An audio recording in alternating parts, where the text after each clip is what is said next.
Yo realmente no conozco un joven que haya leído más de 3 libros en un año. Corridos tumbados, reggaetón. No dicen ni una sola cosa interesante.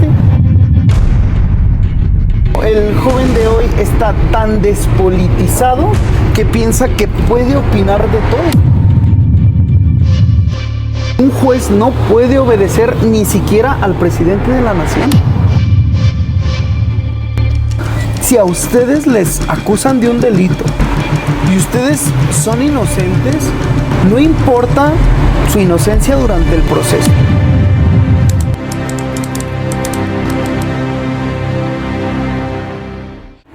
Hola, ¿qué tal amigos de ProAño MX? El día de hoy queremos hablar de un tema que nos importa a todos. Y es que muchas veces el derecho lo ignoramos hasta que lo necesitamos. Y hoy estamos con un profesional del área. Justamente porque muchas veces las decisiones que tomamos como jóvenes pueden tener consecuencias que nunca imaginamos.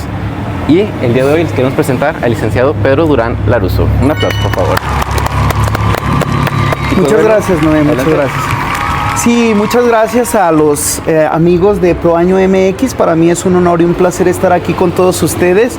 Estoy encarecidamente agradecido contigo, Noé, y muchas gracias por el espacio y por la participación. Gracias.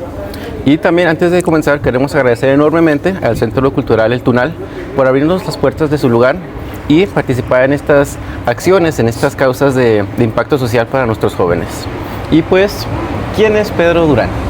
Bueno, mira, Noé, yo me dedico a varias áreas, tengo muchas, valga la redundancia, metástasis a la música, a la escritura, pero mi fuente de ingreso es como abogado. Soy abogado postulante, que coloquialmente se conoce como abogado litigante, y como persona, Noé, me defino como Borges. No soy un modesto anarquista de la escuela spenceriana. Primero es el individuo y luego es el Estado. Sí. Y pues bueno, esta entrevista se va a dividir en varios bloques y el bloque 1 es el derecho y los jóvenes. ¿Qué parte del derecho te enamoró para dedicar tu vida a esta profesión?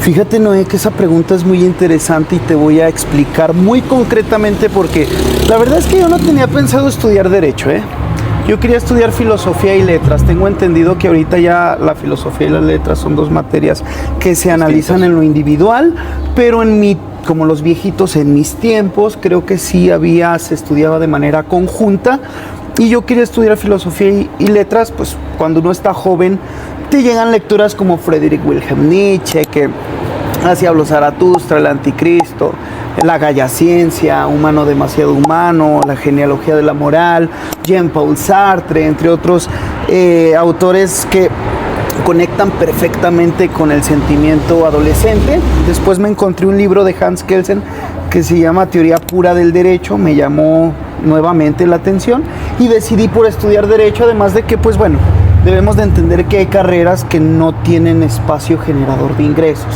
Esa es una realidad en la cual, bueno, estamos viviendo y pues creo que el derecho me ha encajado en un espacio donde ahorita parece que sí estamos progresando bien.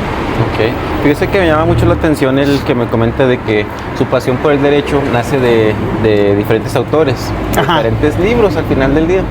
Y creo que actualmente nuestra juventud pasa por una crisis porque yo realmente no conozco un joven que haya leído más de 3 libros en un año, incluso en sus vidas. Y eso va justo con nuestra siguiente pregunta, y es, ¿qué es lo que más le preocupa de la juventud de hoy? Mira, Noé, otra vez, en mis tiempos, tampoco soy tan grande, tengo 32 años, así que lo que más nos preocupaba era ser revolucionarios. Yo no soy, particularmente creo que lo sabes, no soy socialista, no soy de izquierda, pero en mis tiempos adolescentes, juveniles, por supuesto que lo fui. Incluso nos peleábamos, Noé, por ver quién era más revolucionario, por ver quién era el que conocía más los fines del movimiento de autogobierno del Ejército Zapatista de Liberación Nacional, quién conocía al subcomandante Marcos Hay, sí. Y me formé políticamente en la música, y es algo que yo no advierto hoy en día en los jóvenes, tal y como tú lo dices, ¿no?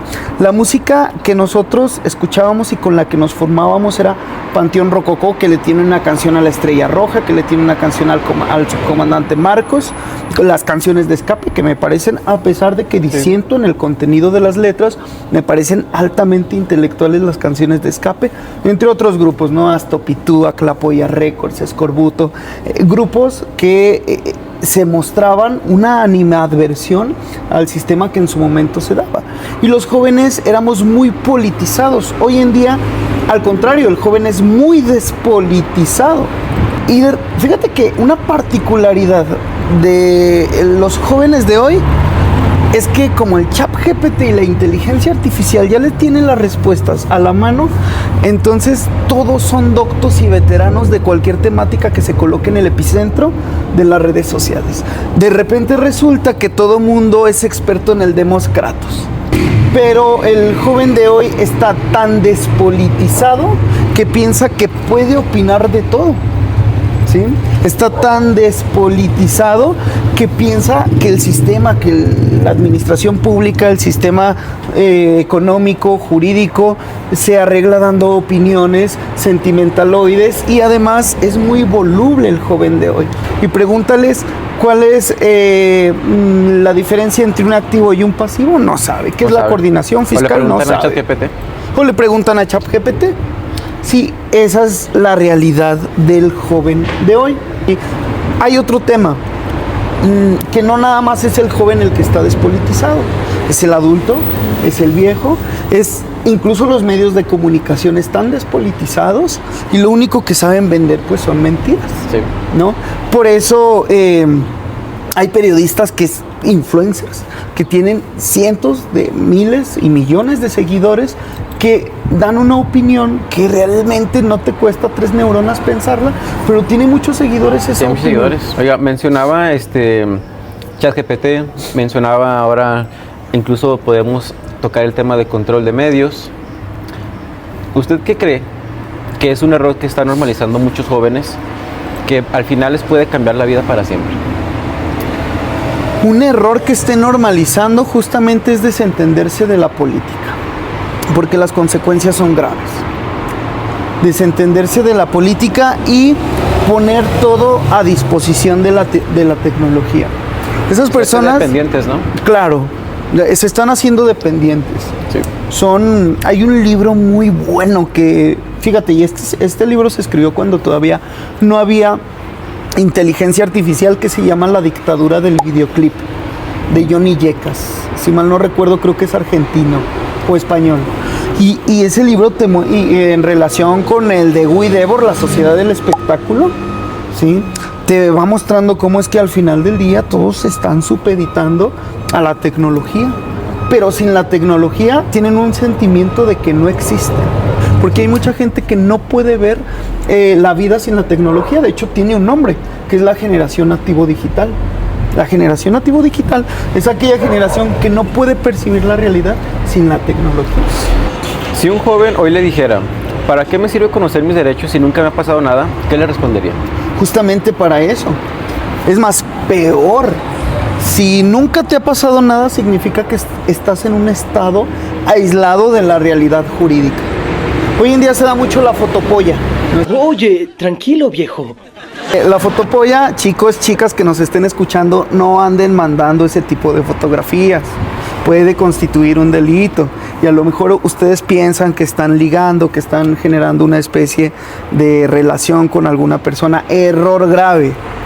Recomiendo, hablando de este tema, un libro de David Cadena que se llama Denuncias Falsas, pero dentro de todo ese margen, pues habla de varios de estos temas. Tiene un nombre, ¿no? Esa práctica, creo que se llama sexting. Sí, ¿verdad? Sí. Pues bueno, entramos en nuestro bloque número 2, que es México en debate. Y pues quisiera aprovechar su experiencia, Lick, para hacerle unas preguntas sobre unos temas un poquito polémicos, así que agárrense ahí en sus casas. Y iniciamos. Reforma al Poder Judicial. Uno de los principios fundamentales del constitucionalismo moderno es el equilibrio entre los poderes del Estado. Bajo esta idea, ¿cómo analiza la reciente reforma al Poder Judicial y si cree que fortalece o debilita al Estado de Derecho? Bueno, mira, el problema es que queremos democratizarlo todo, ¿no? Yo no digo que no todo mundo debe de votar, pero más bien creo que no todo tiene que ser votado. Si te fijas y nos ponemos a analizar justamente esos tres poderes, ejecutivo, legislativo y judicial, el judicial tiene una característica propia. ¿Cuál es? Que es el poder coercible, ¿sí? Ahí no puede haber una especie de reciprocidad de poder. Ignacio Burgoa tiene un libro que se llama El jurista y el simulador del derecho. ¿Qué es lo que dice? Que el abogado, que el jurista no tiene capacidad de obediencia, sino facultad de mando, porque la capacidad de obediencia es la facultad o la característica propia de un político, ¿sí? Un juez no puede obedecer ni siquiera al presidente de la nación. No, un juez no puede obedecer a un diputado, un juez no puede obedecer ni siquiera a su superior jerárquico si él cree que jurídicamente tiene la razón, ¿no? Entonces, por supuesto que querer democratizarlo todo, es darnos incluso un balazo en el pie. Actualmente estamos viviendo un debate, y lo menciono hoy a julio de 2026, en el cual está el tema de los registros de líneas telefónicas. ¿Usted cómo ve esta práctica del gobierno? Intervencionismo. ¿Hasta qué punto cree usted que el gobierno puede llegar a intervenir en las libertades de los ciudadanos? Es que no puede. Mira, vamos a retomar un poquito contractualismo, ¿no? Thomas Hobbes, el Leviatán. ¿Qué es lo que dice Thomas Hobbes en el Leviatán? Homo hominis lupus, es decir, el hombre es un lobo para el hombre. Para ser más preciso, el hombre en estado de naturaleza es un peligro para el otro hombre que está en estado de naturaleza. Derivado de esa relación entre los unos con los otros, el hombre, el ser humano, debe renunciar a determinadas libertades para aceptar una autoridad. Por supervivencia, aceptar la autoridad. Es decir, y ojo, John Locke, que por cierto le contesta a Thomas Hobbes, le dice, mira, estoy de acuerdo contigo, pero el gobierno también debe de renunciar a las libertades que está renunciando el individuo, porque qué tal y que el que se convierte en lobo es el gobierno, que es lo que está pasando ahorita, ¿no? Si nos ponemos un poquito jurídicos, el 16 constitucional nos habla de la inviolabilidad de las comunicaciones privadas. Incluso esta tesis de la inviolabilidad de las comunicaciones privadas han surgido infinidad de jurisprudencias y de tesis aisladas y de criterios de la Suprema Corte de Justicia de la Nación, que incluso debe de tanto Ministerio Público o cualquier parte, atendiendo a la eficacia horizontal, cualquier parte debe de justificar que la obtuvo de manera legal y que no vulneró ese derecho a la inviolabilidad de las comunicaciones privadas, ¿sí? Imagínate que el Estado te esté vigilando de manera constante siempre y en todo lugar. Que el Estado sea omnisciente, omnipresente, omnipotente.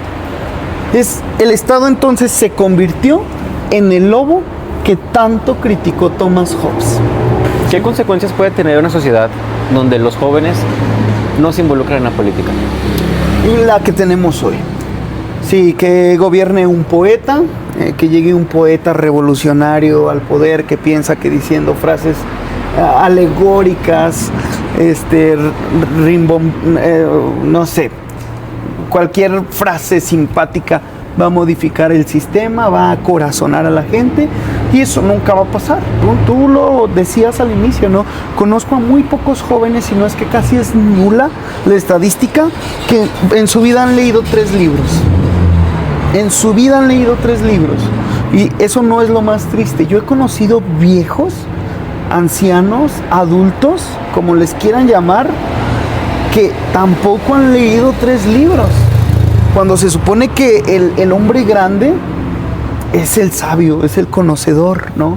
De hecho, no estoy de acuerdo con Platón, pero Platón lo desarrolla muy bien cuando propone su sistema de gerontocracia, su sistema de gobierno gerontocrático, porque los hombres, al ser más grandes, son los más sabios y por ende ellos son los que deben de gobernar. Aristóteles le hace medio segunda, ¿no? Porque él dice que es una idea parecida a Platón. Lo que dice es que los únicos que no se deben de meter en política son los jóvenes, porque se dejan llevar muy fácilmente por sus pasiones. Yo le preguntaría a Aristóteles, yo sé que no está vivo, pero ¿y si la pasión del joven es la política? Es una interesante pregunta. A lo mejor creo que, mira, no creo que seamos una sociedad perdida que no tenga camino, pero sí somos una sociedad que nos quedamos justamente sin eso que tú mencionas, sin directrices, sin a quién seguir. Pues si a los viejos no les interesa la política, ni siquiera me puedo imaginar qué posiciones hay sobre la política, porque predominantemente está la izquierda. Jóvenes, hoy por hoy, ¿por qué será que ya hay una crisis de líderes? ¿Por qué será que los jóvenes no tienen a un ejemplo a quien seguir en este tema de la política? Justamente por la música. Yo me formé políticamente por la música. Hoy en día, ¿de qué habla la música? Que no digo que se tenga que cancelar, ni que no la escuchen. Pues cada quien es libre de escuchar la música que en su individualidad quieran. Yo no creo que hay que cancelar los corridos tumbados. Ni nada de eso. Incluso son atractivos, no muy rupestres la música. Es interesante. Pero al final del día se da ese movimiento porque la música ya no significa nada. La música ya no retumba en el sentimiento, en el eco, efectivamente. O sea, hay una serie de pensadores que efectivamente eran líderes. Bob Marley. Bob Marley, por su... No. Y si nos metemos al ámbito de la música, hay muchísimo que hablar. Bob Dylan, Bob Marley, John Lennon, Ringo Starr, Paul McCartney, Keith Richards, Mick Jagger, Robert Plant, bla, bla, bla, bla, bla. Que si te pones a ver sus letras, tienen algo de nitidez con lo que estamos hablando. No cabe ni la menor duda de eso. Entonces, de hecho, realmente a mí me interesó la política por la música. Mencionaba el tema de que antes para ser músico tenías que leer. Me llama mucho la atención porque yo seguía mucho a alguien que se llama David Bowie. Sí, claro. Alguien que tenía sus bibliotecas y tenía una gran colección de libros, ¿verdad? Y hoy por hoy siento que sí, es evidente que se ha perdido esa práctica de la lectura, lo cual es preocupante para nuestro futuro de nuestros jóvenes. Ve una entrevista que le hagan a estos cantautores de los que estamos hablando. Corridos tumbados, reggaetón. No dicen ni una sola cosa interesante en toda la entrevista. Nada. Una sola frase, algo interesante, algo que verdaderamente... No hay nada, hay que ver las entrevistas, están por todos lados. Y justamente ese es el tema. Si te fijas, antes se hablaba de ser rebelde contra el Estado, ni Dios ni amo, entre otras frases muy desobediencia civil, fallas del sistema. Y la letra, la retórica de la letra del día de hoy es casi estar bien con el patrón. Estar bien con el patrón. Amigos, únanse al movimiento de abogados convencionalistas de México. Es un movimiento de abogados de todo México, de toda la nación, que nos estamos posturando en contra de la imposición de la prisión preventiva oficiosa. Tal vez ustedes lo ven como una temática a estudiar, pero prácticamente les comento, si a ustedes les acusan de un delito, de los que vienen en el 19 constitucional, y ustedes son inocentes, no importa su inocencia durante el proceso. Aunque se hable de que el principio que rige el sistema penal acusatorio es la presunción de inocencia. Sin embargo, te pueden detener, te pueden mantener privado de tu libertad ambulatoria y corpórea todo tu proceso hasta que en sentencia se dicte si eres culpable o eres inocente. Únanse, esto ya es un tema que a todos, juristas y no juristas, doctores, arquitectos, médicos, lo que sea, nos debería de interesar. Y qué buena canción de Chalino Sánchez. Esperemos que lleguen las personas indicadas, que se sumen a este movimiento y pues sea todo nuestro papel. Muchísimas gracias. Al contrario, muchísimas gracias.